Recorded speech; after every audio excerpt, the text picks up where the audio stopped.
Halo teman-teman, pada video kali ini kelompok kami akan menjelaskan mengenai pengujian hipotesis beda rata-rata pada populasi dependen beserta tutorialnya dengan Excel, SPSS, dan R. Sebelum itu, perkenalkan anggota kelompok 5 kelas 2 ST9 yang beranggotakan Mila Rusdiana, Jauharatul Maslahah, dan Suifati Harangkuti. Misal, kita adalah seorang guru yang ingin membandingkan metode pengajaran mana yang lebih baik. Apakah metode A atau metode B? Atau misal seorang konsultan kecantikan ingin membandingkan perawatan C atau perawatan D yang lebih baik bagi konsumennya. Nah, untuk menjawab pertanyaan-pertanyaan tersebut dapat dijawab dengan survei melalui metode Paired Observation. Sebenarnya, apa sih Paired Observation? Paired Observation adalah metode observasi dengan data berpasangan atau dependen. Lalu, bagaimana dengan ciri data berpasangan? Cirinya yaitu dua kelompok data berasal dari subjek yang sama tetapi diberi perlakuan atau treatment yang berbeda. Tujuannya ialah untuk melihat perubahan yang disebabkan oleh treatment tertentu. Misalkan, ada suatu tanaman dengan kondisi awal tanpa cairan A, kemudian 2 jam kemudian diberi cairan A. Nah, apakah cairan A tersebut efektif untuk tanaman? Atau ciri yang selanjutnya, data berasal dari N pasang subjek yang berbeda namun memiliki karakteristik yang sama. Contohnya, 10 siswa dengan IQ yang sama, kita akan menguji nilai pembelajaran offline apakah sama dengan nilai pembelajaran online, dan metode mana yang lebih baik.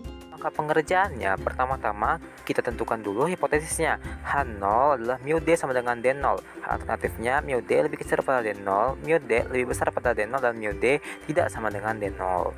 Lalu kita tentukan statistik hitungnya menggunakan distribusi T. Rumusnya D bar dikurang D0. D bar adalah rata-rata dari DI. DI adalah selisih dari dua populasi atau X1 kurang X2 dibagi standar deviasi dari DI dibagi akar N. Lalu statistik tabelnya T alpha dengan degrees of freedom N kurang 1. Standar deviasi dari DI rumusnya sama dengan akar N dikali sigma I sama dengan 1 sampai N DI kuadrat dikurang sigma I sama dengan 1 sampai N DI kuadrat dibagi N dikali N kurang 1. Lalu habis itu kita tentukan daerah kritisnya. Tolak H0 jika H alternatifnya mu D tidak sama dengan D0. Nah, jika apabila T statistik hitungnya lebih besar pada T alpha per 2 degrees of freedom N kurang 1, atau statistik hitung T-nya lebih kecil pada min T alpha per 2 degrees of freedom N kurang 1. Lalu tolak H0 sisi kanan jika H alternatif mu D lebih besar pada D0 apabila T statistik hitungnya lebih besar pada T alpha N kurang 1. Lalu terakhir, tolak H0 sisi kiri jika H alternatifnya mu D lebih kecil pada D0, statistik hitung T-nya lebih kecil pada min T alpha degrees of freedom N kurang 1. Berikut adalah data gaji lulusan finance dan marketing di suatu perusahaan. Masing-masing ada 25 data. Berdasarkan kelompok IPK-nya, kita misalkan mu1 untuk rata-rata gaji lulusan finance dan mu2 untuk rata-rata gaji lulusan marketing. Nah, untuk data berpasangan ini kita selisihkan. mu1 dikurang mu2 sama dengan mu D. Untuk dapat mu D-nya. Mu D ini nanti yang akan menjadi perhitungan untuk data dependen, bukan lagi mu1 ataupun mu2. Selanjutnya, untuk membandingkan T hitung dan tabel, tentu kita perlu tabel distribusi T. Cara bacanya, misal diketahui alfa 0,05 dan derajat bebas 5, kita tulis T dalam kurung 0,05,5. Nilainya 2,015. Begitu seterusnya.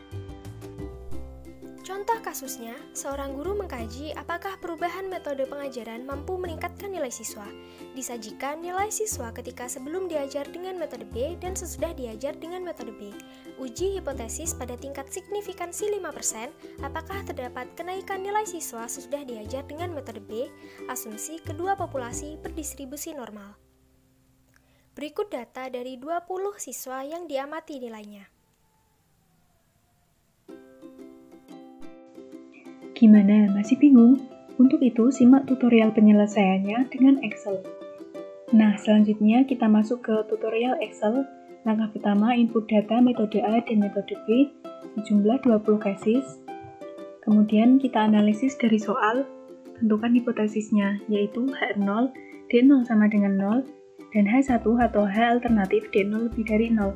Kemudian kita masuk ke menu data, kita pilih yang data analisis, akan muncul jendela seperti ini. Kita pilih yang di tes pair to sample formings, lalu klik OK.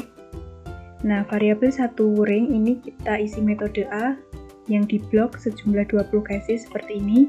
Kemudian variabel 2 pasangannya yaitu metode B yang juga di blok 20 cases seperti ini.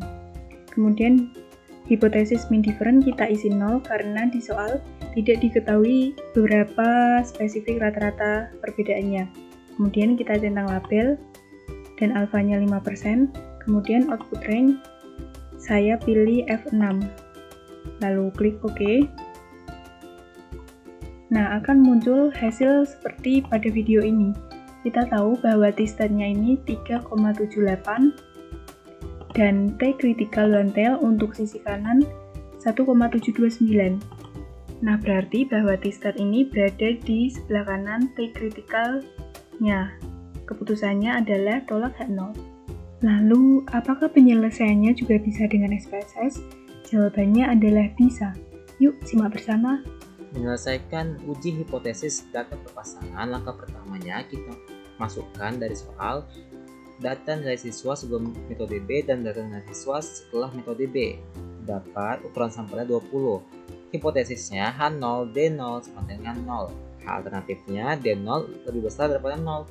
Kemudian kita ke menu Analyze, pilih Compare Means, Per Samples t-test. Di sini kita pilih metode A, kita klik tanda panah. Metode B, ditanda panah lagi, sudah lengkap, kita ke Options. Di sini kita bisa mengatur seberapa besar tingkat kepercayaannya. Di soal didapat tingkat signifikansinya sebesar 5%, maka tingkat kepercayaannya 95%. Kemudian di Missing Values kita pilih Exclude Cases Analysis by Analysis. Klik Continue, lalu klik OK. Di output akan keluar hasilnya didapat mean 3,9, standar deviasi 4,61006. Berdasarkan statistik tabelnya, T alpha 0,05 dan degrees of freedom 19 didapat T tabelnya 1,729. Sedangkan statistik hitungnya T 3,783.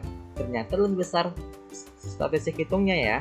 Lalu p-values-nya 0,001, lebih kecil daripada alfanya 0,05, maka keputusannya tolak H0. Lalu, bagaimana kalau dibandingkan dengan R? Berikut tutorialnya. Jika menggunakan aplikasi R, langkah pertama import terlebih dahulu data kasusnya ke dalam R. Pada metode A dan metode B, masing-masing terdapat 20 cases. Di sini, kita pakai H0-nya adalah D0 sama dengan 0 dan H1 atau H alternatifnya adalah D0 lebih besar daripada 0. Berikutnya, kita lakukan perintah pengujian dengan sintaks t-test.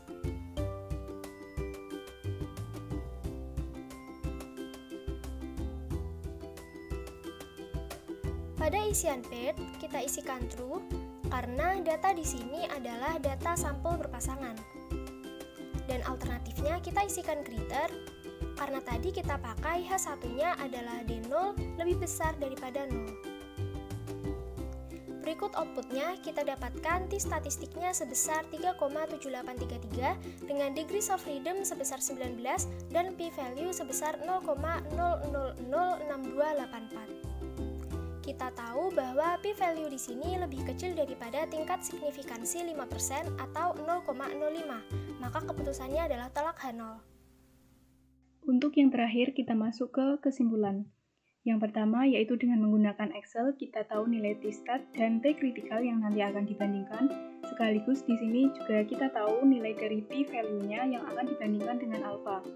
Kemudian untuk SPSS, di sini kita tahu nilai T hitung tetapi tidak dengan T critical.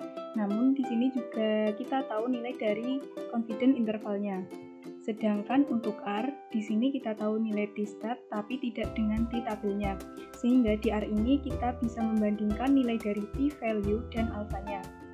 Nah, dari ketiga software tadi keputusannya adalah tolak H0. Interpretasi yaitu dengan tingkat kepercayaan 95% dan jumlah sampel berpasangan sebanyak 20, dapat disimpulkan bahwa nilai siswa akan lebih tinggi dengan metode A. Artinya bahwa metode A lebih berhasil daripada metode B. Sekian dari kelompok kami, semoga membantu dan sampai jumpa lagi.